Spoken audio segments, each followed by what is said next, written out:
नमो अरिहन्ताण नमो सिद्धाणं नमो अरिहन्ताणं नमो वच्छायाण नमो लोए सवसाहु ऐसो पंच नमो यारो सब पावपणासनो मंगलानं च सभ्येसं परमं हो हि मंगलम् परमं हो हि मंगलम्। बेसिक जैनिज्म के अंतर्गत बोले भारती आंटी क्या कह रहे हैं आप? मैं वो 12 भावना याद की थी, आज सुना सकती हूँ कि अभी टाइम नहीं है? सुनाइए। सुना। जयचंद जी, एक मिनट। जयचंद जी छाबड़ा कृत 12 भावना। अनित्य भावना। द्रव्य रूप करि सर्व थे, पर जय फिर है कौन। द्रव्य दृष्टिया पालको, पर जय नहीं करि गौन। अशरण भावना। शुद्धात्म अरु पंच गुरु, जग में सरनो दो। मोह उदय जी के वृथा, आने कल्पना हो। संसार भावना। पर द्रव्य निचय प्रीति जो, है संसार अबोध। साको फल गति चार में, भ्रमण कयो श्रुत शोध। एकत्व भावना। परमारथ ते आत्मा, एक रूप ही जोय। कर्म निमित्त विफल घने, तिन्ना से शिव होय। अन्यत्व भावना। अपने अपने सत्व को, सर्व वस्तु विलसाय। ऐसे चित वे जीव तब, परते ममत न थाय। अशुचि भावना। निर्मल अपनी आत्मा, देह अपावन दे। जानि भव्य निज भाव को, या सो तजो सने। आश्रव भावना। आत्म केवल ज्ञानमय, निश्चय दृष्टि निहार। सब विभाव परिणाममय, आश्रव भाव विडार। संवर भावना।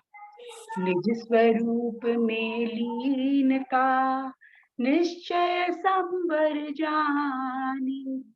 समिति गुप्त संयम धर्म, धरे पाप की हानि। निर्जरा भावना। संवरमय है आत्मा, पूर्व कर्म झड़ जाए। निज स्वरूप को पाए कर, लोक शिखर जब थाए। लोक भावना। लोक स्वरूप विचार के, आत्म रूप निहार। परमारथ व्यवहार गुणी, मिथ्या भाव निहारे। बोधि दुर्लभ भावना। बोधि आपका भाव है, निश्चय दुर्लभ नाहि। भव में प्राप्ति कठिन है, यह व्यवहार कहाई। धर्म भाव। दर्श ज्ञानमय चेतना, आत्म धर्म बखानी। दया क्षमादिक रतन त्रय, यामी गर्भित जानी। बहुत बढ़िया, बहुत अच्छा। एक बार लोक भावना वाली फिर से बोलेंगे। लोक स्वरूप विचार। लोक स्वरूप विचार के, आत्म रूप निहार, परमार्थ व्यवहार गुणी, मिथ्या भाव निहारी। मेरे में मिथ्या मिथ्या भाव भाव निवार, मिथ्या भाव निदार, का निवारण करना। वो एक्चुअली में मैंने ना जो कॉपी किया, मे भी रॉन्ग कॉपी कर लिया होगा। क्या वर्ड है, फिर से बताइए। निवारण करना होता है, ओ, निवारण करना, मिथ्या अच्छा भाव समझ निवार। गई, निवारी, ठीक है। हाँ हाँ वो मैंने रॉन्ग कॉपी कर लिया।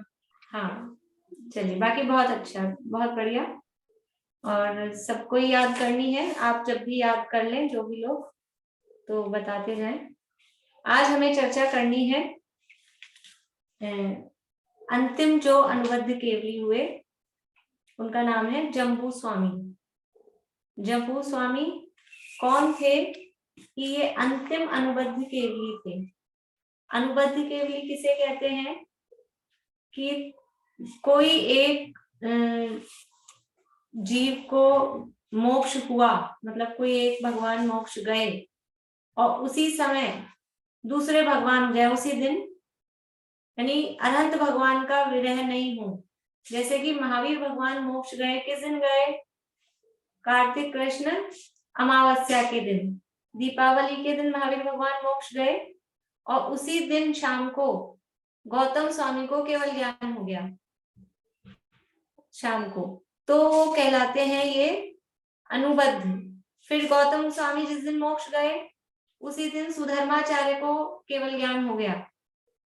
केवल ज्ञानी भगवान का गैप नहीं पड़ा।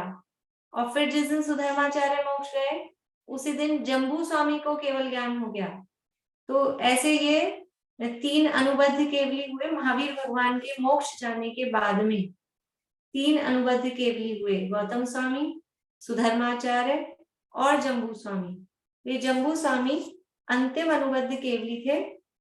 इनके बाद में भी केवली हुए, श्रीधर नाम के केवली हुए अंतिम केवली, लेकिन वो श्रीधर केवली अनुबद्ध नहीं थे। यानी जम्बू स्वामी को जिस दिन मोक्ष हुआ उसी दिन किसी को केवल ज्ञान की प्राप्ति नहीं हुई।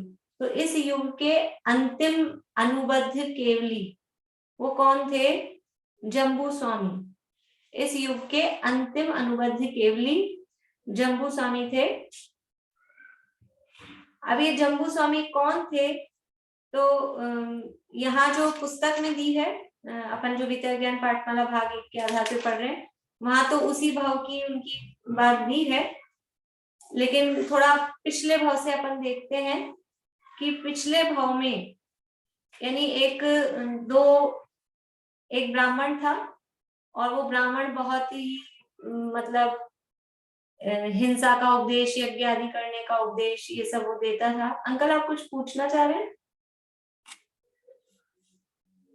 लक्ष्मी चंद जी अंकल।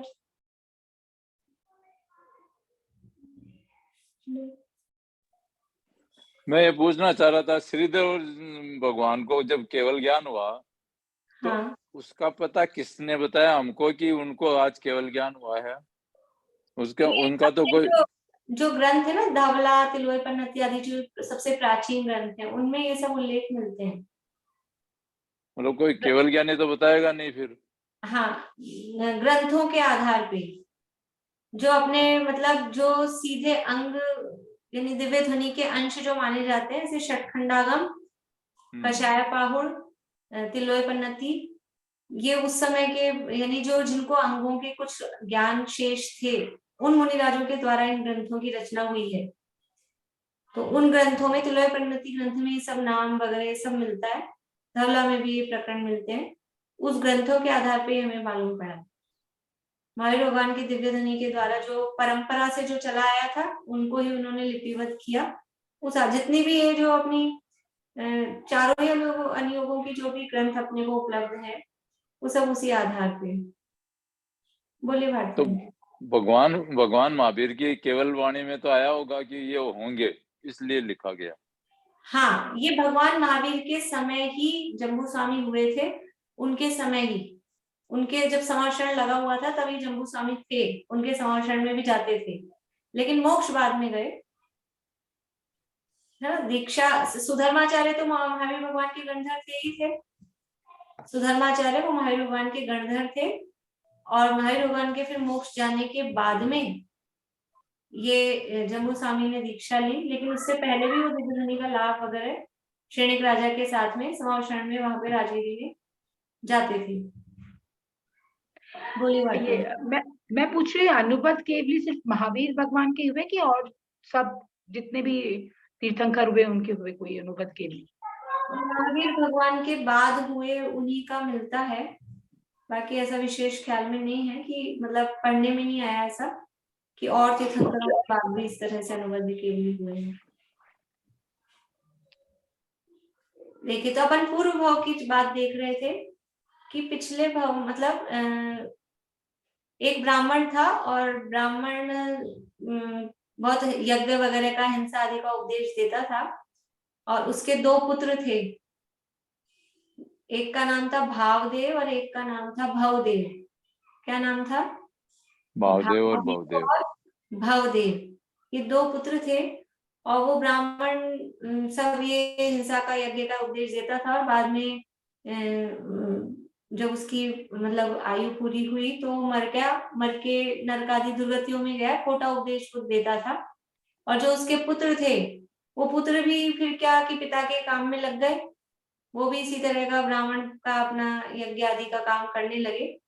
लेकिन एक दिन उनके गांव में एक मुनिराज आए, तो जो भावदेव था वो भावदेव कहीं से आ रहा था और उसने देखा कि सारे गांव के लोग कहीं जा रहे हैं, जैसे भीड़ की भीड़, टोले के टोले कहीं जा रहे हैं, तो उसने देखा कहाँ जा रहे हैं, तो पीछे पीछे गया तो देखा एक मुनिराज के पास जाके सब बैठ गए, वो भी बैठ गया और मुनिराज ने वस्तु स्वरूप का, वैराग्य का, संसार की असारता का ये उपदेश दिया और उसको मुनिराज का उपदेश बहुत जच गया, उसको अंदर से वो बात सही लगने लगी, संसार असार है ऐसा समझ के, और उसने वहीं पे मुनिराज से दीक्षा ले ली।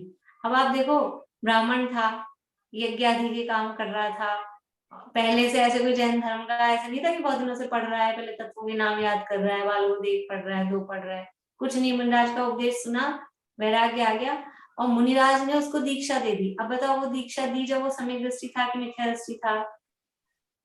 दीक्षा दी जब मिथ्या दृष्टि होगा, अभी तो बैठा ही है, लेकिन मुनिराज ने क्यों दे दी मिथ्या दृष्टि को दीक्षा? कि उसको भव्य जान के, निकट भव्य जान के ये भव्य जीव है, उसको दीक्षा दे दी। दीक्षा लेने के बाद में वो भावलिंगी मुनिराज हो गए। मुनिराज अपने वो गुरु के साथ में रहकर उन्होंने अध्ययन किया और वो भावदेव मुनिराज, भावलिंगी मुनिराज हो गए। अब वो जो दूसरा भाई था, वो दूसरा भाई भवदेव, वो अपने कामकाज में लगा रहा, उसको तो वो देखा भाई हो गया, ठीक है। और फिर बहुत दिनों बाद वो भावदेव मुनिराज वापस से वहां उस गांव में आए और वो जो भाई था उनका भवदेव, उन्होंने उनको मुनिराज को देखा उसने, और उसको थोड़ा भाई के प्रति प्रेम उमड़ा तो वो भी उनके साथ साथ पीछे पीछे गया। और भावदेव मुनिराज ने वो अपने जो भावदेव था उसको उपदेश दिया कि भाई तू भी ये काम छोड़ दे, हिंसा आदि के काम है, ये अच्छे नहीं है, दुर्गति के कारण है, तो ये सब काम छोड़ दे, ऐसा करके उसको उपदेश दिया। और भवदेव को भी लगा तो अच्छा, लेकिन क्या है कि उसकी शादी होने वाली थी उस समय, तो उसको थोड़ा कचास आई और फिर उसको लगा कि पहले अभी अपन शादी ब्याह कर लें फिर देख लेंगे, तो थोड़ा थोड़ा उसको जमा, लेकिन वो मुनि नहीं बना और फिर शादी करके अगर गृहस्थी में लग गया। उसके बाद में फिर वापस से वो आए कुछ समय बाद में भावदेव मुनिराज, और फिर उन्होंने उसको संबोधन किया और फिर उसको वो सही लगा और वैराग्य उसको जागृत हुआ। और वो जो नहीं ऐसा था जैसे उसमें आती ना पुष्पडाल मुनिराज की कथा, वो भावदेव मुनिराज आए और भावदेव मुनिराज फिर से जब आए तो वो भावदेव फिर उनके साथ साथ मतलब गया, साथ साथ चल रहा है, तो वो सोच रहा है कि ये वही मेरे भाई हैं, तो उनको याद दिला रहा, देखो यहाँ अपन खेलते थे, यहाँ अपन ऐसे घूमते थे, यहाँ अपन पानी भरते थे, जो भी चीजें अपने बचपन की बातें, वो ऐसे उनको याद दिलाता रहा। और वो ये सोच रहा कि ये मुझे कहे भावदेव मुनिराज कि तू वापस चला जा, तब मैं जाऊं। और वो तो कहने वाला है नहीं मुनिराज, वो अपने चलते रहे और वो पीछे पीछे पीछे पीछे चलता जा रहा है। फिर वो भावदेव मुनिराज बोले, वो सीधा अपने गुरु के पास ले गए, जिनसे भावदेव ने दीक्षा ली थी। वो साथ साथ लिए पीछे अपने गुरु के पास ले गए और वो गुरु के पास जाके बोले कि ये दीक्षा लेना चाहता है। तो वो भावदेव भी सोचा मैं क्या करूं, इन्होंने तो कह ही दिया सीधा दीक्षा लेना चाहता है।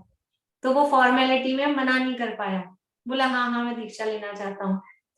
और वो जो उनके गुरु थे उन्होंने भी उसको दीक्षा दे दी। अब ऐसा लगेगा ऐसे कैसे दीक्षा दे दी, वो तो लेना ही नहीं चाहता था।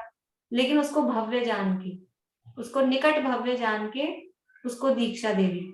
अब दीक्षा तो दे दी, लेकिन उसको क्या रहा मन में, अरे वो मेरी पत्नी, वो मेरा इंतजार कर रही होगी। उसकी पत्नी का नाम था नागवसु, और वो इंतजार कर रही होगी, मैं उसको कह के तो आता, वो तो मुझे ढूंढ ही रही होगी, पता नहीं क्या होगा, कैसी होगी। उनको निरंतर वो अपनी पत्नी का ही ख्याल, मतलब मुनि हो गए, बहुत साल हो गए, मुनि बने रहे, मुनि पद छोड़ा नहीं, लेकिन अंदर ही अंदर वो पत्नी पत्नी पत्नी, वो क्या कर रही होगी, वो कैसी होगी, मतलब वो यही विचार निरंतर उनके मन में चलता रहता। फिर वो विहार करते करते वापस से कुछ समय बाद, कुछ सालों बाद वो वापस से उसी गांव में आए, और उसी गांव में आए और वहां पर एक आर्यिकाओं का संघ भी आया हुआ था। तो वो जो भवदेव मुनिराज थे वो आहार के लिए निकले, और आहार के लिए निकले तो उस गांव में आते ही उनको लगा यहाँ तो मेरी पत्नी वो दिखेगी, किसी ना किसी से तो पूछूंगा ही। तो वो उन्होंने एक किसी, वो वहां से माता जी गुजर रही थी, नहीं कोई स्त्री गुजर रही थी, उससे उसको रोक के पूछा कि यहाँ पे एक वो भवदेव नाम का ब्राह्मण रहता था और फिर उसकी पत्नी थी, तो तुम उसको जानते हो क्या, ऐसे करके वो पूछने लगे। तो उधर से एक माता जी गुजरी, और वो माता जी गुजरी तो माता जी ने सुन लिया, और फिर वो माता जी ने उन मुनिराज को उपदेश दिया। कैसा उपदेश दिया कि तुम जिसकी पूछ रहे हो, जिसके लिए तुम पूछ रहे हो कि वो कैसी है, वो नागवसु, बोले तुम्हारे सामने खड़ी है। वो माता जी बन गई थी, उसकी जो पत्नी थी, भवदेव की पत्नी। समझ में आ रहा है आप लोगों को, कहानी समझ में आ रही है ना? तो वो जो भवदेव की पत्नी थी उसको पता लगा मेरे पति तो मुनि बन गए हैं, तो वो भी फिर वैराग्य धारण किया और वो माता जी बन गई, यारिका बन गई। अब वो बाई चांस ऐसा हुआ कि वो माता जी भी उसी गांव में वापस आई थी और ये भी मुनि बने हुए उधर ही आए थे, और ये अपनी इनको पत्नी पत्नी लग रही थी। और वो कब की माता जी बन के और वो कठोर तपस्या करके, मतलब उनकी शक्ल ही बदल गई थी एक तरह से, एकदम कम जो ऐसे हो गई थी, तो वो पहचान ही नहीं पाया कि ये मेरी पत्नी है। तो वो बोली कि देख लो ये तुम्हारे सामने खड़ी है, तुमको क्या भोगना है, ये कैसा शरीर, फिर शरीर की अशुचिता का, संसार की असारता का खूब उपदेश दिया वो माता जी ने, और उन मुनिराज का स्थितिकरण किया कि आप ऐसे मुनि पद में, जिसको आपने धारण किया है, इतना जैनेश्वरी दीक्षा आपने धारण की है, और आप कहाँ संसार की ये काम वासना के, स्त्री के राग में अटके हो, ऐसा करके खूब उसको उनको संबोधन दिया। तो फिर उन मुनिराज ने उन माता जी को, यद्यपि पद में नीची थी, लेकिन क्योंकि उन्होंने स्थितिकरण किया तो वो गुरु हो गई। तो हे गुरु माता, आपका बहुत बहुत उपकार है, बहुत उनका उपकार माना। और फिर वो अपनी आत्म साधना में लग गए। कौन? भवदेव। वो अपनी आत्म साधना में लग गए और फिर उन्होंने खूब तपस्या किया, आत्मा का ज्ञान भी प्राप्त किया, सच्चा भावलिंग प्रकट किया और कठोर तपस्या किया। और फिर आयु पूरी करके वो भवदेव भी और भावदेव दोनों ही मुनिराज आयु पूरी करके कहाँ जाएंगे? स्वर्ग में जाएंगे। तो वो तीसरे स्वर्ग में दोनों देव हुए, तीसरे स्वर्ग में देव हुए। फिर वहां से आके जो भावदेव थे वो तो किसी सेठ के पुत्र हुए और या राजा के पुत्र हुए, मतलब अच्छे उसमें। और जो भवदेव थे, भवदेव का जो जीव था वो चक्रवर्ती का पुत्र हुआ। भवदेव का जीव। और फिर उस भाव में भी वो जो भावदेव का जीव था वो कोई कारण पाके विरक्त हो गया, वैराग्य उनको आया और वो मुनि बन गए। भावदेव वाले जो पहले बने थे वो पहले मुनि बन गए। और इधर ये जो चक्रवर्ती का पुत्र था ये तो अपने उसी में था, गृहस्थी में, भोग विलास में। फिर किसी प्रयोजन से उन दोनों का मिलना हुआ। वो भावदेव का जीव जो मुनिराज बन गए थे और ये जो चक्रवर्ती का पुत्र था, तो उन मुनिराज ने इस चक्रवर्ती के पुत्र को फिर संबोधन दिया, और संबोधन दिया फिर इनको भी वैराग्य हो गया और फिर ये भी मुनि बन गए, चक्रवर्ती के जो पुत्र थे माने भवदेव का जीव। और फिर दोनों मुनि बन गए और दोनों मुनिराजों ने तपस्या की और फिर आयु पूरी करके दोनों ही छठे स्वर्ग में जाकर देव हो गए।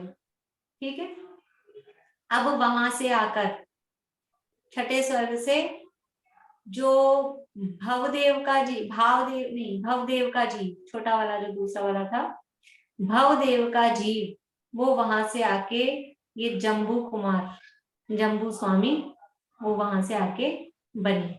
ठीक है, अभी भावदेव का क्या हुआ वो अभी अपन करेंगे चर्चा।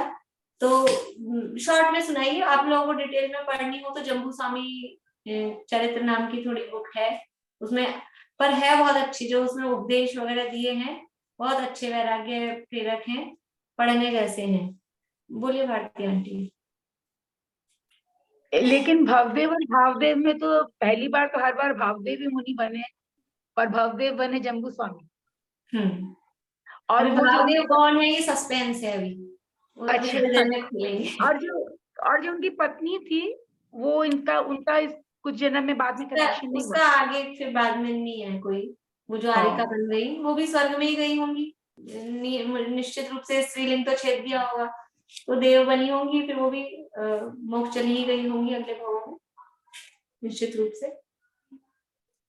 तो ये जो जम्बू स्वामी थे, ये जम्बू स्वामी राजगिरी, राजगृह नगर, राजगृह जिसे हम राजगिरी बोलते हैं अभी, राजगृह नगर के एक सेठ का नाम था अरहत दास। अरहत दास नाम के सेठ के पुत्र, और इनकी माता का नाम था जिनमती, यानी अरहत दास नाम के सेठ थे, जिनमती नाम की उनकी पत्नी थी, उनके ये पुत्र हुए जम्बू कुमार। और इन जम्बू कुमार का जन्म फाल्गुन की पूर्णिमा, फाल्गुन की पूर्णिमा मतलब कौन सी तिथि हो गई, क्या होता है उस दिन, फाल्गुन मास की पूर्णिमा के दिन कौन सा दिन होता है, होली। होली का दिन होता है। ठीक है ना, तो फाल्गुन मास की पूर्णिमा के दिन इनका जन्म हुआ था। और वहां उस समय राजगिरी के राजा कौन थे, महाराजा श्रेणिक। श्रेणिक महाराजा उस राजगृही नगरी में राज्य करते थे और महावीर भगवान का काल चल रहा था, मतलब महावीर भगवान उस समय तीर्थंकर के रूप में तब वहां मौजूद थे। वो टाइम पीरियड है जिस समय श्रेणिक राजा थे और महावीर भगवान तीर्थंकर के रूप में मौजूद थे। उस समय ये जम्बू स्वामी का जन्म अरहत दास सेठ और जिनमती सेठानी के यहाँ पर हुआ। ये बचपन से ही जम्बू कुमार बहुत ही प्रतिभाशाली, मतलब बहुत ही बुद्धिमान, इंटेलिजेंट, कुशल योद्धा, ये सब बचपन से ही ये सब उनमें खूबियां थी। एक बार श्रेणिक राजा के दरबार में ये रहते थे, तो एक बार ऐसा हुआ कि एक कोई दूत आया श्रेणिक राजा के दरबार में, और उस दूत ने ये सूचना दी कि एक कोई राजा है और वो राजा अपनी पुत्री का विवाह आपसे करना चाहते हैं। और मुनिराजों ने भी ये घोषणा की है, ऐसे पहले मुनिराज होते थे ना अवधि ज्ञानी वगैरह, तो वो बता देते थे, हर व्यक्ति अगर पुत्री हो घर में तो पूछते थे मेरी पुत्री का वर कौन होगा, तो वो मुनिराज अवधि ज्ञान से जान के बता देते थे। तो उसको बता दिया था उस सेठ को, राजा को, कि आपकी पुत्री का वर तो महाराजा श्रेणिक होंगे। तो जब ये आई गया है उनके ज्ञान में, तो वो राजा भी अपनी बेटी की शादी श्रेणिक राजा से करना चाहते थे। लेकिन कोई एक विद्याधर राजा था, विद्याधर समझते हैं, विद्याधर जिनको अनेक प्रकार की विद्याएं जिनके पास में होती है, आकाश में उड़ने की, रूप बदलने की इत्यादि। जैसे रावण भी विद्याधर था, हनुमान भी विद्याधर थे। तो ये कोई एक विद्याधर राजा था, वो उनकी उस लड़की से शादी करना चाहता था। और वो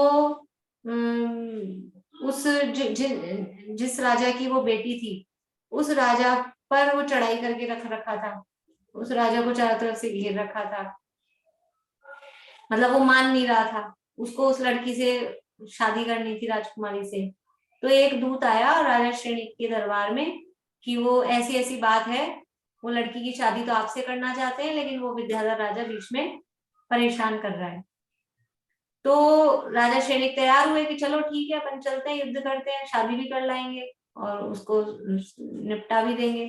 लेकिन फिर सारे जो मंत्री वगैरह थे उन्होंने समझाया कि वो तो है विद्याधर और हम कैसे हैं, हम है भूमि गोचरी, मतलब अपने पास तो विद्याएं है नहीं, तो हम उसको कैसे जीत पाएंगे, और सारी सेना का नाश वैसे ही हो जाएगा। तो जम्बू कुमार वहां सभा में उपस्थित थे और जम्बू कुमार ने कहा कि आप सब निश्चिंत रहिए, मैं जाता हूँ और मैं उस विद्याधर पर विजय प्राप्त करके आता हूँ। तो उस समय तो वो सबसे छोटे थे, तो सबने कहा तुम तो बालक हो और तुम कहाँ ये काम कर पाओगे, और वो विद्याधर है। पर वो नहीं माने और उन्होंने राजा श्रेणिक से आज्ञा ले ली। तो राजा श्रेणिक ने उनको आज्ञा दी और अकेले जम्बू कुमार वहां चले गए उस विद्याधर के वहां। तो पहले तो वो दूत बन के गए और उसको समझाया बुझाया कि भाई तुम मान जाओ, उस लड़की की शादी उन्हीं से होनी है, राजा श्रेणिक इतने पराक्रमी है, ऐसा वैसा। लेकिन वो माना नहीं और उल्टा पासा पड़ गया, वो तो क्रोधित हो गया और फिर उसने अपने सैनिकों को आदेश दे दिया, बोले तुम तो दूत हो, वैसे तो दूत की हम घात करते नहीं है, लेकिन तुम ऐसी ऐसी बातें कर रहे हो। इसलिए उस सैनिकों को आज्ञा दे दी कि इस दूत को पकड़ के मौत के घाट उतार दो। फिर जम्बू कुमार ने तो क्या, वो आए सैनिक पकड़ने, तो उन्होंने तो सब जैसे पिक्चर्स में दिखाते हैं ना, 10 तो विलेन आते और एक ही हीरो होता है, एक ही बार में सबको, ऐसे वो जम्बू कुमार ने सबको एक ही बार में हरा दिया, सारे उसके सैनिक परास्त हो गए। और फिर उनको यानी वो युद्ध करने लगा और वो सेना लाया, फिर वो युद्ध चलने लगा। तो इतने में वो जो राजा थे जिनकी लड़की थी, वो उन राजा तक खबर पहुंची कि कोई आया है और वो इनसे युद्ध कर रहा है, इस विद्याधर से। तो उनको भी थोड़ी ताकत मिली, उन्होंने सोचा चलो अब अपन भी चलते हैं। तो वो भी अपनी सेना वेना लेके आ गए और पूरी सब सेना ने मिलके, वो जो विद्याधर राजा था, सेना ने और जम्बू कुमार ने मिलके उस विद्याधर राजा को बंदी बना लिया। तो जब वो विद्याधर राजा भी वो जम्बू कुमार की थोड़ी इस युद्ध की कुशलता से वो देखता रह गया कि अकेला इतना सा बच्चा और ये सब कर रहा है, तो वो भी प्रसन्न हो गया था। तो उसने क्या किया कि उस जिस राजा की लड़की थी ना, उसको टोंट मारा, क्या कि तुम तो इसके बल पे जीते हो, तुम्हारे में कोई ताकत थोड़ी ना है। तो उसको गुस्सा आ गया राजा को कि ऐसा थोड़ी ना है, मैं तो अपनी ताकत से भी जीत सकता हूँ। तो फिर वापस में दोनों में वो हो गई और फिर शर्त वर्त लग गई। तो जम्बू कुमार ने उनको छोड़ा विद्याधर को, और फिर दोनों में युद्ध हुआ, दोनों राजाओं में, विद्याधर राजा और जिस राजा की बेटी थी। और फिर दोनों में जब युद्ध हुआ तो वो तो क्या था, विद्याधर तो बलवान था ही, वो राजा हार गया। और फिर वो राजा हार गया तो वो विद्याधर राजा उस राजा को पकड़ के बंदी बना के ले जाने लगा। तो फिर जम्बू कुमार बीच में आए, उन राजा को छुड़ाया और वापस से विद्याधर राजा को पकड़ा, मतलब सब करके सेटलमेंट हो गया और वो जीत गए। फिर खबर पहुंच गई श्रेणिक राजा के पास में और फिर सब प्रसन्न हो गए और फिर वो उस लड़की की शादी भी श्रेणिक राजा से हुई, सब काम हुआ। पर इतना सब होने के बाद में फिर देखो वो जम्बू स्वामी को, जम्बू कुमार को क्या विचार आता है, क्या विचार आता है कि मैंने व्यर्थ में ही इतनी हिंसा, क्योंकि युद्ध तो हुआ ही ना, और युद्ध में ऐसे थोड़ी ना सब सेना सैनिक सब मरे, सबका घात हुआ। बोली भारती आंटी। सॉरी बीच में इंटरप्ट कर रही, लेकिन ये श्रेणिक राजा वो चेलना रानी वाले श्रेणिक राजा नहीं थे क्या? वही वाले तो बहुत सारी तो फिर रानियां, ये एक ही रानी थोड़ी ना थी। वो ये दूसरी रानी थी कोई? हाँ अच्छा। बहुत सारी रानियां थी श्रेणी राजा की, टेल्ला रानी एक ही नहीं थी। तो ये फिर क्या विद्याधर विचार नाम के आया? हाँ जी, विद्याधर नाम के राजा थे या विद्याधर थे? नहीं विद्याधर थे, राजा का नाम वगैरह मेरे स्लिप भी हो रहा है, तो नाम क्या था विद्याधर भरत क्षेत्र में आके कैसे लड़ सकता है? क्यों नहीं आ सकते, आते ही थे, चौथा काल चल रहा था ना, आते थे। अच्छा, चौथा काल चल रहा था। चौथा काल महावीर भगवान का समय है ना, महावीर भगवान के समय की बात है, इसलिए विद्याधर वहां आ सकते हैं, कोई आने में बाधा नहीं है। तो फिर जम्बू कुमार क्या विचार करते हैं कि मैंने व्यर्थ में ही, उनका क्या प्रयोजन था, उनका तो कोई मतलब ही नहीं था, उनको तो किसी ने कहा भी नहीं था, जबरदस्ती तो खुद घुसे कि मैं जा रहा हूँ जीतने, उनको किसी ने कहा भी तो नहीं था, ना कोई उनको शादी करनी थी, ना उनको शादी करनी थी, ना किसी ने कहा था, जबरदस्ती अपना पराक्रम दिखाने के लिए बीच में घुसे। तो उनको ऐसा विचार आया मैंने व्यर्थ में ही ऐसे भाव किए और व्यर्थ में इतनी हिंसा का पाप किया, ये करना योग्य नहीं था, मतलब ऐसा ऐसा विचार करते हुए वैराग अंदर से अंदर ही खुद को ऐसा भाव आता रहा कि ये सब कार्य करने योग्य नहीं था। और ऐसे विचारों सही थी क्योंकि वहां राजगिरी में महावीर भगवान का समर्षण आया हुआ था, फिर वो समर्षण में गए, तो समर्षण में गए तो महावीर भगवान का उपदेश सुना, फिर उपदेश सुन के और वैराग्य वैराग्य अंदर में आ रहा था। फिर बाद में क्या हुआ कि बाद में उनको जब बाहर आए वो बाद में, तो उनको सुधर्माचार्य सुधर्म स्वामी मिले, मुनिराज मिले, उनका नाम था सुधर्म स्वामी, सुधर्माचार्य। और वो सुधर्माचार्य ने उनको उपदेश दिया और वस्तु स्वरूप का उपदेश दिया, संसार की असारता बताई कि संसार में कुछ सार नहीं है, और उन्होंने भी अपनी बात बताई कि मैंने ऐसे ऐसे पाप किया, ऐसे ऐसे निंदा अपनी आत्मालोचना की। तो सुधर्माचार्य का उपदेश सुन के फिर तो उनका पक्का हो गया, बोले अब तो मेरे को दीक्षा लेनी ही है, और वो वहीं पे सुधर्माचार्य से हाथ जोड़ के निवेदन करने लगे कि हे प्रभु मुझे भी आप जैनेश्वरी दीक्षा दे दो। तो वो सुधर्माचार्य वो उनको, देखो अभिधवन देख रहे थे कि कोई मिथ्यादृष्टि था और उसको भी आचार्य ने दीक्षा दे दी, और अब वो सुधर्माचार्य क्या कह रहे हैं कि दीक्षा ऐसे नहीं दी जाती है, तुम पहले जाके घर जाके अपने माता पिता से आज्ञा लेकर आओ, फिर तुमको दीक्षा देंगी, ठीक है। और हाँ, इससे पहले ऐसा हुआ था, मतलब वो युद्ध के लिए गए ना, युद्ध के लिए गए उससे पहले ही 4 लड़कियों से उनकी सगाई हो गई थी, युद्ध के लिए जब जा रहे थे उससे पहले ही 4 लड़कियों से उनकी सगाई हो गई थी। उनके नाम थे पद्मश्री, कनकश्री, विनयश्री और रूपश्री, वही उसी वहीं की थी, वह सेठों की पुत्रियां थी, काफी अच्छी सुंदर रूपवती। तो वो सगाई उनकी हो चुकी थी। अब वो जब दीक्षा की आज्ञा मांगने लगे तो सुधर्माचार्य बोले कि आप पहले अपने माता पिता से आज्ञा लेकर आओ। तो घर आए, पहले तो उनको लगा कि नहीं आज्ञा की क्या जरूरत है, फिर उन्होंने कहा कि नहीं महाराज कह रहे हैं तो मैं आज्ञा लेकर आता हूँ। तो घर आए, घर आते ही माता को कहा, वैराग्य से घर आए तो माता तो बड़ी प्रसन्न हो रही थी, मेरा पुत्र जो युद्ध में जीत के आया है ऐसा वैसा, वो तो आरती करने को खड़ी थी, और ये पुत्र महाराज मुंह लटकाए हुए आ रहे थे। तो माता को देख के ऐसे लगा भी क्या बात है, तो ऐसा क्यों हो रहा है। तो उन्होंने अपना वैराग्य का निवेदन किया और ये भी बताया कि सुधर्माचार्य ने मुझे उपदेश दिया, उससे मुझे अपने पूर्व भवों का, सुधर्माचार्य ने उनको भवदेव भावदेव के बारे में, उसके बाद में जो अगला भव चक्रवर्ती का पुत्र हुए थे उस भवों का, क्योंकि वो अवधि ज्ञानी मुनिराज थे, तो उन्होंने उनके पूर्व भव उनको बताए, तो और उनका वैराग्य दृढ़ हुआ था। तो माता को कहा कि मेरे को अपने पूर्व भवों का ऐसा ऐसा ज्ञान हुआ है, मुझे तो दीक्षा लेनी है, और महाराज ने ये भी कहा है कि मैं इसी भव में मोक्ष जाऊंगा, इसी भव में मैं मोक्ष जाऊंगा, ऐसा भी महाराज ने कहा है, तो मुझे तो दीक्षा लेनी है। तो वो माता सुन के क्या होना था, माता खुशी खुशी कह दी हो कि हाँ बेटा जा जा, ऐसा कह सकती है कोई माँ?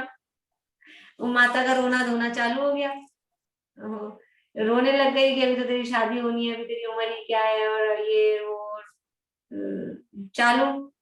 तो वो थोड़ा वो हुए कि ये तो आज्ञा दे ही नहीं रही है। फिर वो बोली कि अच्छा चल पिताजी से आज्ञा ले। तो पिताजी को जाके कहा, तो पिताजी तो बेहोशी हो गए सुन के ये बेटा दीक्षा लेना चाह रहा है। तो वो सुन के ही बेहोश हो गए और घर में माहौल ही अजीब सा हो गया। पर वो माने नहीं जम्बू स्वामी, मैं तो दीक्षा ही लूंगा, कोई बेहोश हो जाओ, कोई रो, मैं तो दीक्षा ही लूंगा। तो फिर उन्होंने अपने दूत को कहा, सेठ जी ने, अरहतदास सेठ ने, कि वो जो चारों लड़कियां हैं उनके जो पिताजी हैं उनको जाके खबर दिया हो कि भाई ये तो शादी करेगा नहीं, ये तो दीक्षा ले रहा है, तो भैया हम माफी चाहते हैं आपसे। तो वो दूत गया वहां पे और वो चारों सेठ के पास में कि आपकी लड़कियों से वो जो शादी करना वाले थे, अब वो तो अब शादी करेंगे नहीं क्योंकि वो तो दीक्षा ले रहे हैं। तो वो उधर उनके बुरी स्थिति हो गई। वो अपनी पत्नियों को समझा रहे हैं, बेटियों को समझा रहे हैं सेठ जी, और फिर सब मिलके क्या निर्णय करते हैं, चारों जो लड़कियों के पिताजी थे सब मिले और फिर बोले कि अपन चल के सब उसको, जम्बू कुमार को समझाते हैं। तो सबने मिलके सब मिलके गए और कुमार को समझाने लगे, लेकिन कुमार मान नहीं रहे थे। फिर अंत में माँ ने ऐसे कहा कि तू मेरी इच्छा के लिए बस एक बार तू शादी कर ले। वो लड़कियों के पिताजी भी बोले, एक बार आप शादी कर लो, चाहे अगले ही दिन दीक्षा ले लेना, बस शादी कर लो आप एक बार। तो फिर वो जम्बू कुमार को लगा कि भी ठीक है, ये लोग इतना कह रहे हैं, मान नहीं रहे हैं, तो अपना तो वैराग्य पक्का है। तो उन्होंने शादी के लिए हाँ कर दी, शादी के लिए हाँ कर दी और खूब ठाट बाट के साथ में उनकी शादी हो गई। और शादी हो गई और शादी के दिन ही रात को, अब वो तो लड़कियां बैठी हैं कमरे में इंतजार कर रही हैं और ये अपने वैराग्य में बैठे हैं। फिर काफी रात बीत गई और वो दुल्हनों ने देखा कि आए नहीं पति महाराज, तो वो गई तो देखा है तो वैराग्य में बैठे हैं। तो वैराग्य में बैठे हैं तो उनसे जाके पूछा भी क्या बात हो गई, क्या नाराजगी हो गई हमसे, क्या अपराध हो गया। तो उन्होंने कहा कि कोई अपराध नहीं हुआ है, तो मुझे तो सुबह दीक्षा लेनी है।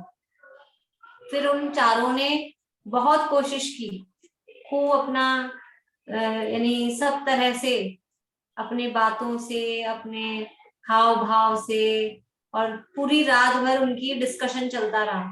ये तो जो वो पूरे मैं कह रही हूँ ना, जो वो चरित्र है जम्बू स्वामी चरित्र, उसमें बहुत बहुत वर्णन उनकी, क्या चर्चा उनकी चली, कैसे कैसे तर्क वो स्त्रियां दे रही हैं और कैसे कैसे तर्क वो फिर जम्बू स्वामी दे रहे हैं।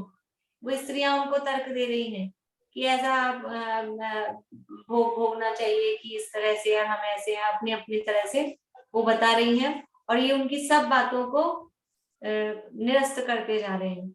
खूब उनके रात भर चर्चा चल रही थी। तो बाहर माँ खड़ी थी कान लगाए, वो भी देख रही थी क्या हो रहा है, क्योंकि चिंता तो थी ना माँ को।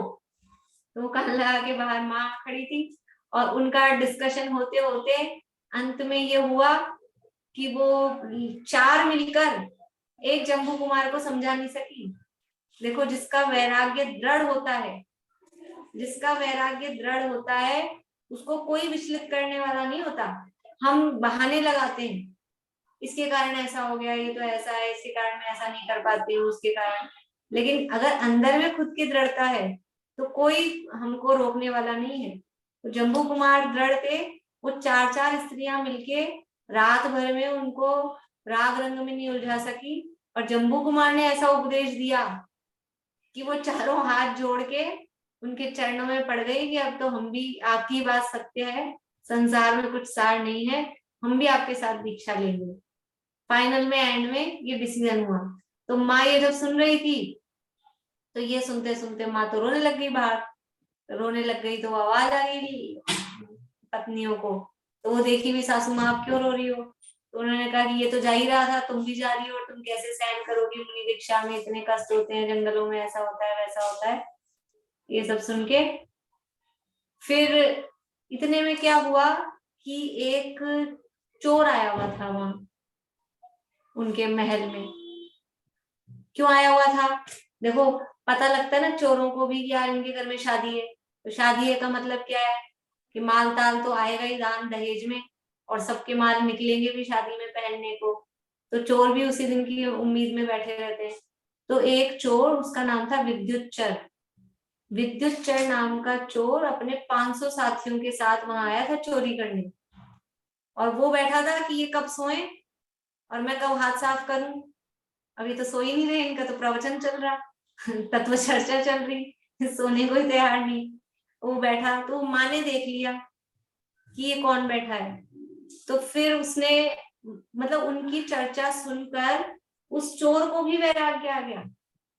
वो चोर भी मतलब इतने ध्यान से उस चर्चा को सुनने लगा कि उसको भी वैराग्य आ गया। और फिर जब माँ ने देखा कि कोई बैठा है, तो वो चोर माँ के चरणों में आ गया कि हे माता जी, मैं सच बता रहा हूँ, मैं आया तो था चोरी करने, लेकिन इनकी चर्चा सुन के मुझे भी संसार असार भाषित हो रहा है, मुझे भी वैराग्य आ रहा है। लेकिन वो माँ बोली, नहीं मैं तुम्हें जब भी माफ करूंगी, नहीं तो मैं तुम्हें पकड़ाती हूँ अभी, कि तुम मेरे बेटे को समझाओ कि दीक्षा नहीं ले। तो वो बेटे के सामने मामा बना के ले गई चोर को, कि तेरे मामा थे, मामा आया और ये अभी आए हैं, देखिए कुछ समझा रहे हैं। तो उस चोर ने भी थोड़ी कोशिश करी उनको समझाने की, लेकिन होना क्या था, जम्बू कुमार को नहीं समझा पाए, वो चोर समझ गया। क्या समझ गया? कि संसार में कुछ भी सार नहीं है। और फिर जब अगले दिन सुबह हुई तो क्या हुआ कि जम्बू कुमार ने, वो विद्युत चोर ने, उसके 500 साथियों ने और चारों पत्नियों ने, सब ने ज्ञानेश्वरी दीक्षा अंगीकार कर ली। अभी किसने दी दीक्षा, किसके पास जाके दीक्षा ली जम्बू कुमार ने? तो वो जो सुधर्माचार्य थे ना, जिन्होंने उपदेश दिया था। कौन थे सुधर्माचार्य? सुधर्माचार्य महावीर भगवान के गणधर, महावीर भगवान के गणधर थे। और ये सुधर्माचार्य, इनके जो पिताजी थे इस भाव में, जब ये सुधर्माचार्य थे ना, इस भाव में इनके पिताजी जो थे सुप्रतिष्ठ, ऐसा कुछ नाम था उनका। तो वो पिताजी महावीर भगवान के समर्षण में गए, वहां उपदेश सुना, उनको वैराग्य हो गया। तो वो अपने ये जो पुत्र थे सुधर्म, इनको बोले तू राज्य कर, मैं तो दीक्षा ले रहा हूँ। तो ये भी वो दीक्षित हो गए, और वो दीक्षा लेते ही वह महावीर भगवान के गणधर बन गए, चौथे नंबर के। फिर ये राज्य करने लगे सुधर्म स्वामी, और फिर कुछ समय बाद ये भी समर्षण में आए, और इनको भी वैराग्य आया कि संसार में मेरे पिताजी तो गणधर बन गए और मैं ऐसे ही बैठा हूं। तो वो भी दीक्षित हो गए, और वो भी दीक्षित हो गए, और दीक्षा लेते ही ये भी महावीर भगवान के गणधर बन गए। अब ये कौन थे सुधर्म स्वामी? ये सुधर्म स्वामी थे वही भावदेव का जीव, जो बड़ा भाई था पिछले 2-3 भवों से। तो ये जो स्वर्ग में साथ थे, तो वो स्वर्ग से आके भावदेव का जीव बना सुधर्म स्वामी। और हर भाव में आप देख रहे हैं, 3 भाव से लगातार ये इनको संबोधन कर रहा है।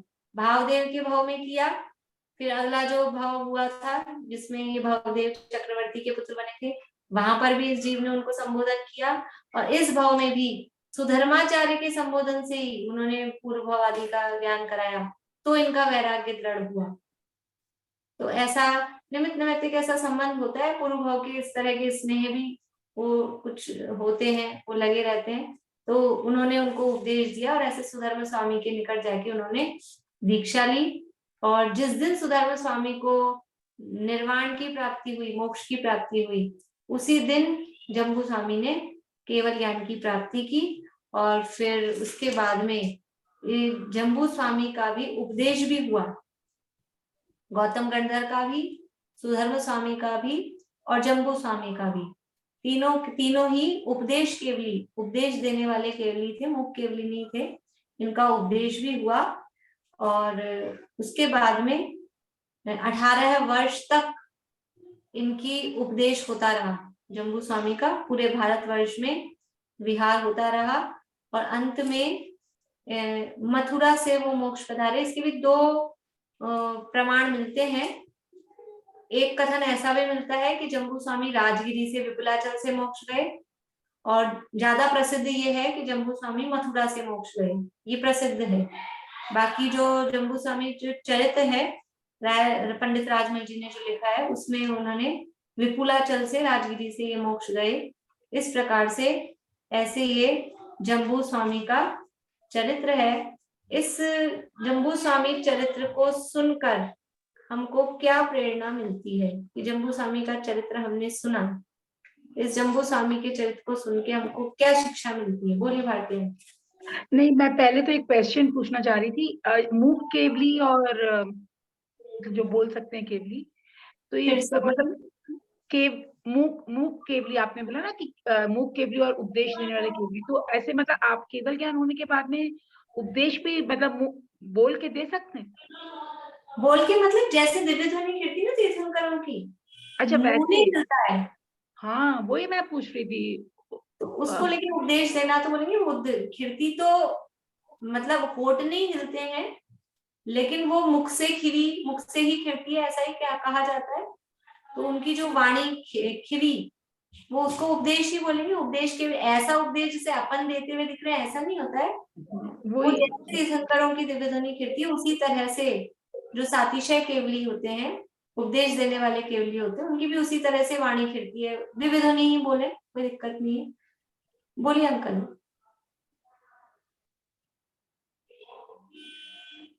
हाँ सुरेश जी, अंकल भी बोलिए।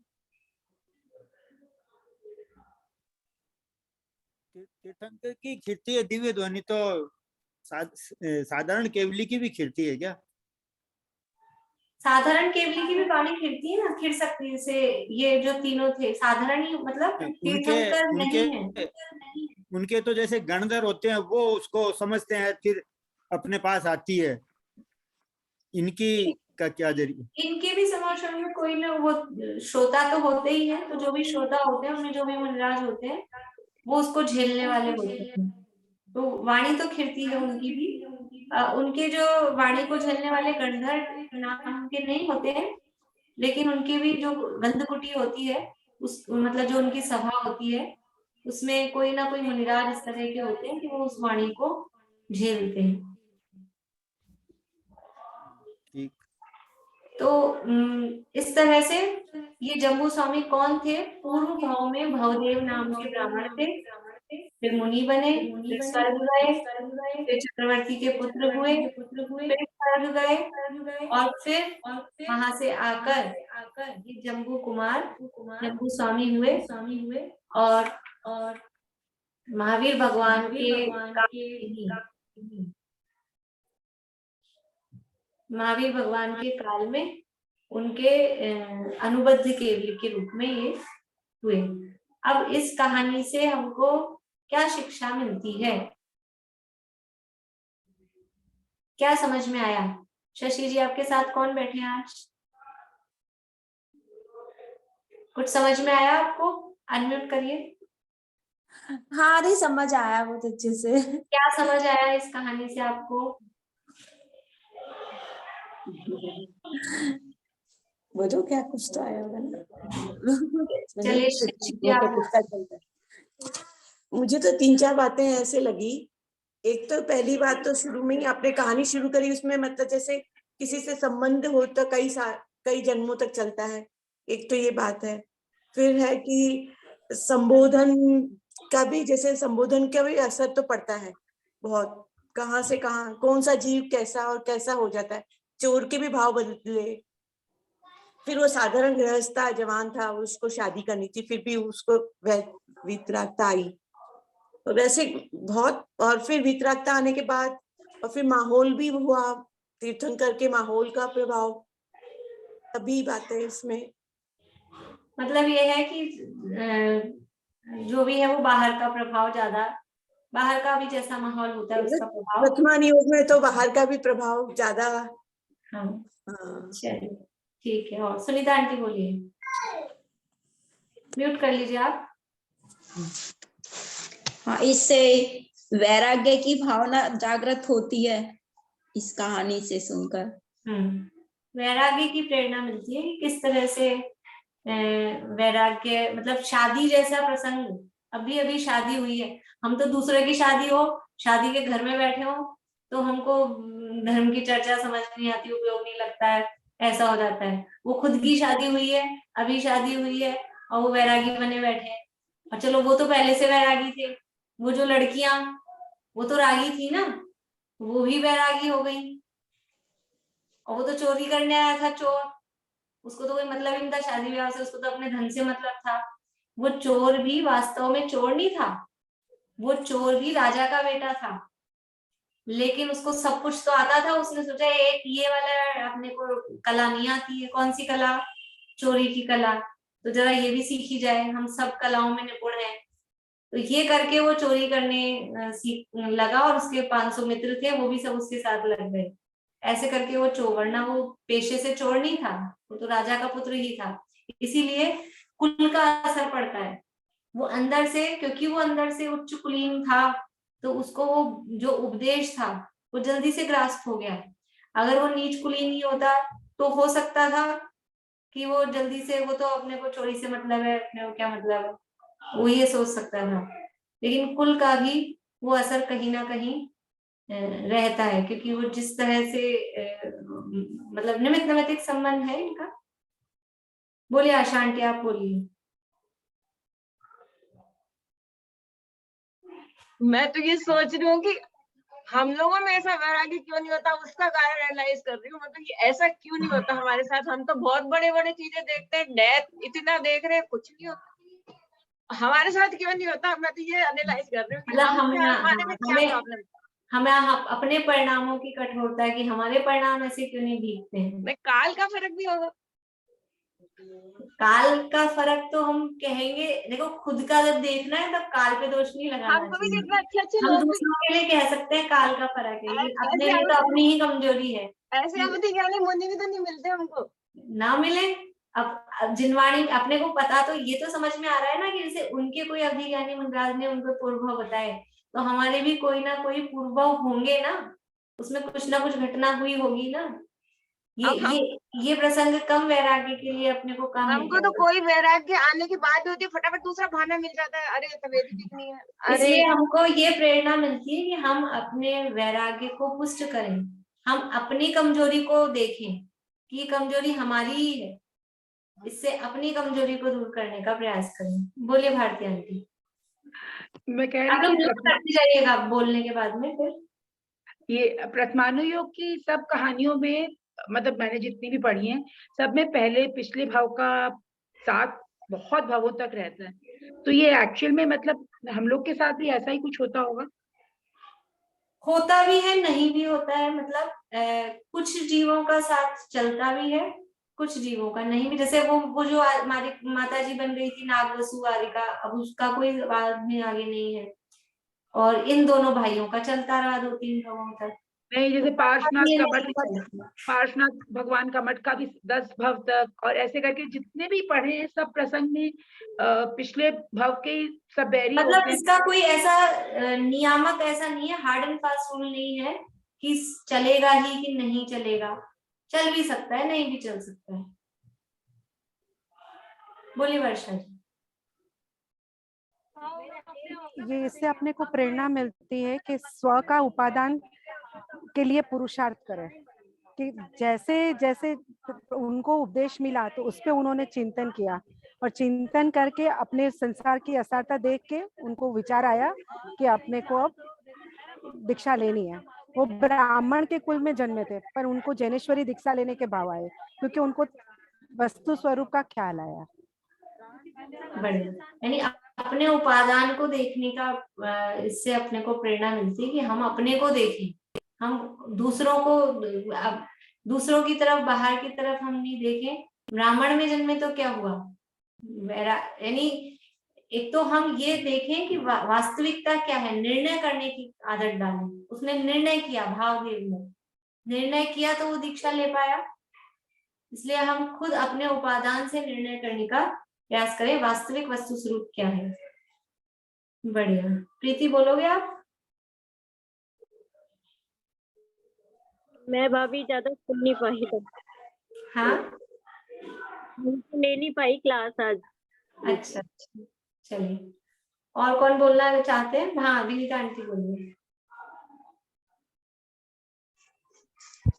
वो जब पहले तो आसक्ति नहीं छूटती तो विषयों से आसक्ति छूटने की प्रेरणा मिलती है। दूसरा, तो आरोप लगाने की आदत है, तो निमित्त कोई बाधक नहीं है। इसमें तो बहुत ज्यादा निमित्त ऐसे मिले, हम लोगों को भी ऐसे नहीं जितने उनके बाधक मिले। 4 पत्नी मिली, वहां वो मिला, वो मिला।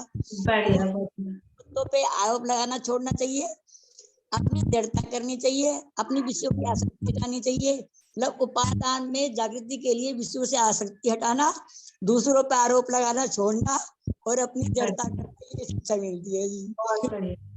यानी विषयों से आसक्ति की उन्होंने ऐसी स्थिति में भी विषयों में नहीं रमे। और हम जो निमित्तों पे दोषारोपण करते हैं कि क्या करूं, इसने फंसा लिया, इस पत्नी ने फंसा लिया, वो कह सकते थे धर्माचार्य के पास जाके, क्या करूं, माता नहीं आने दे, मेरी पत्नियां नहीं आने दे। और देखो अगर वो फंस जाते ना, अगर वो पत्नियों के कहने में आ जाते और वो अटक जाते, तो वो अटके ही रहते, फिर क्या होता है, मकड़ी का जाला होता है, फिर तो छूटना मुश्किल है। अभी तो निकल गए और फिर क्या होता, फिर बस अभी एक दिन रोका है, फिर 2 दिन, फिर वो धीरे धीरे खुद का भी इससे ये भी समझ में आता है कि अपने परिणाम आज हुए हैं, हमारे परिणाम आज वैराग्य में हुए हैं। और यदि हमने उन वैराग्य के परिणामों का आज लाभ नहीं लिया, तो कोई जरूरी नहीं कि कल वो परिणाम ऐसे बने रहेंगे, वो परिणाम चले जाते हैं, क्योंकि ये पर्याय है, क्षणिक पर्याय है। यदि उस समय हमने काम कर लिया तो ठीक है, नहीं किया तो वो चले जाएंगे। वो अवसर ही तो था, वो पर्याय जो आई वो अवसर था।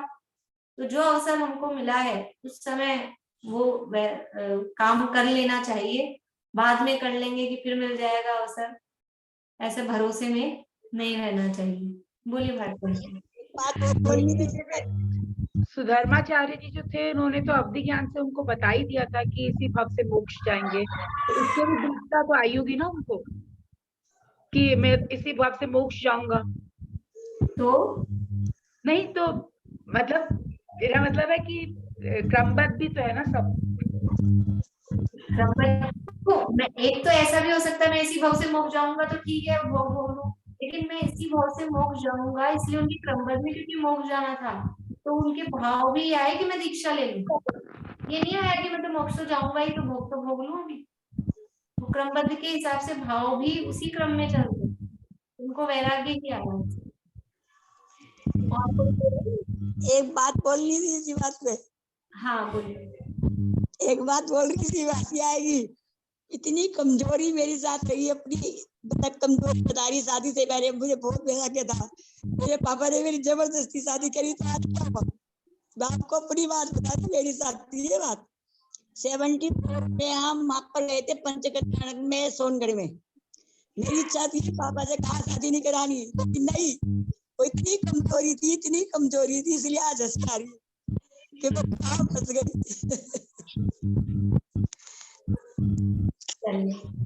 और कुछ कोई बोलना चाहते हैं या पूरा करें अपन? आशा आंटी आपको बोलना है? के लिए बहुत तगड़ा पुरुषार्थ और वैराग्य चाहिए ना। आवाज नहीं आ रही? हाँ, एक मिनट, वो तो 1-2 अनम्यूट रहते हैं ना, तो आवाज कम आ पाती है। इसके लिए बहुत तगड़ा और बहुत ज्यादा वैराग्य और बहुत तगड़ा पुरुषार्थ चाहिए, एकदम एक साथ लगन लगती है, बिल्कुल ज्यादा तो चाहिए, इधर उधर डाइवर्जन नहीं हो। इस कहानी से हमको ये भी प्रेरणा मिलती है कि उसके लिए ये तुरंत काम होता है। हम इसे सोचे कि जैसे तुरंत वैराग्य आया, तुरंत की दीक्षा।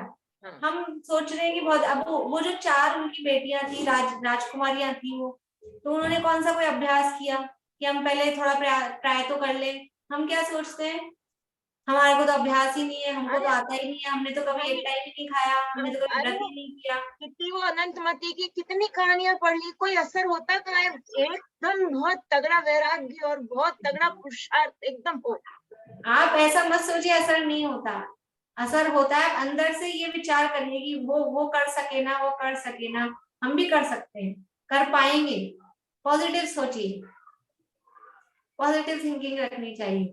और ये हम सोचे कि उनका तो अभ्यास था, उनका तो मौका था, जैसे अब ये मन में पूरा तय हो गया, ये निश्चित हो गया कि संसार में सुख नहीं है और दीक्षा लेके इसी मार्ग में सही है, लेकिन अब उसके लिए इतनी हिम्मत नहीं होती कि कुछ कर लें। वो नहीं, ये तय हो गया कि ये सच्चाई है और ये एकदम 100% राइट है, बट अब इसके लिए कोई पुरुषार्थ करने की हिम्मत नहीं होती। ये कमजोरी अपनी है ना, मतलब किसी दूसरे का दोष नहीं। हाँ, नहीं, जो कुछ भी अपना नहीं तहित हो रहा है, जो कुछ भी हम कर पा रहे हैं, नहीं कर पा रहे हैं, इसमें किसी दूसरे का दोष नहीं है, वो सब हमारे ही ऊपर है। हाँ, तो ये हमारी सब कमजोरी है कि हम नहीं कर पा रहे हैं। ये सब सुन के यही तो लगता है कि हम कितने इंफीरियर हैं, कि हमसे कुछ होता ही नहीं है। कितने देखो कैसे कैसे लोग थे, ये सब सुन सुन ऐसा लगता है कि हम कितने इंफीरियर हैं, कि हमसे कुछ नहीं होता है। कैसे कैसे लोगों ने क्या क्या किया। तो जब ये भावना आए ना अगर, तो वो अंदर भावना बनी रहती है ना, तो फिर वो कभी उछलती भी है, फिर वो सामने भी आएगी कि हम भी करें। ऐसी भावना भी किसी ना किसी दिन वो पुरुषार्थ आनी चाहिए, कभी ना कभी तो हाँ। आनी चाहिए। यही प्रार्थना है भगवान से कि कभी तो आ ही जाए ऐसे। चलिए अपन पूरा करते हैं। हाँ, जिनवाणी स्तुति कौन बोलेंगे?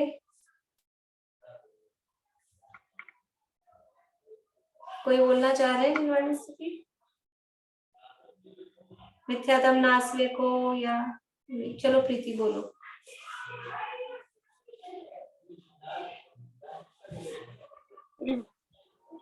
वीर हिमाचल सैनिक सी, गुरु गौतम के मुख कुंड ढरी है। मोह महाचल भेद चली, जग की जड़ता तप दूर करी है। ज्ञान पयो निधि माहि रली, बहुंग तरंग नितो उछरी है। शुचि शारद गंग नदी, प्रति में अंजुलि कर शीश धरी है। मैं अंजुलि कर शीश धरी है।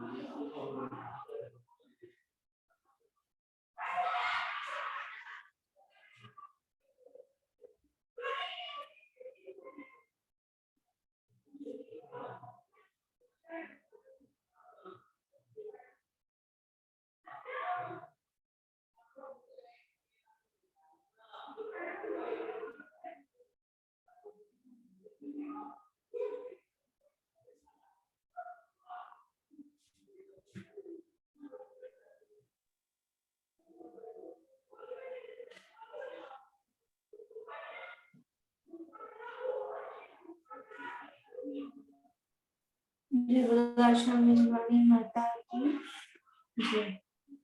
जय सभी को। मैं एक बात पूछ रही थी। हाँ बोलिए। कि जैसे कई प्रसंगों में क्या होता है कि कोई कारण पाके वैराग्य हो जाता है, कि कोई कारण हुआ और उससे वैराग्य हो गया। और कई कहानियों में ऐसा होता है कि जब सब बहुत सुख से रह रहे हैं, बहुत आराम से रह रहे हैं, कोई दुख नहीं है, कुछ नहीं है, फिर भी उनको वैराग्य हो जाता है। तो उसमें पूर्व जन्म का काम होता है या क्या होता है?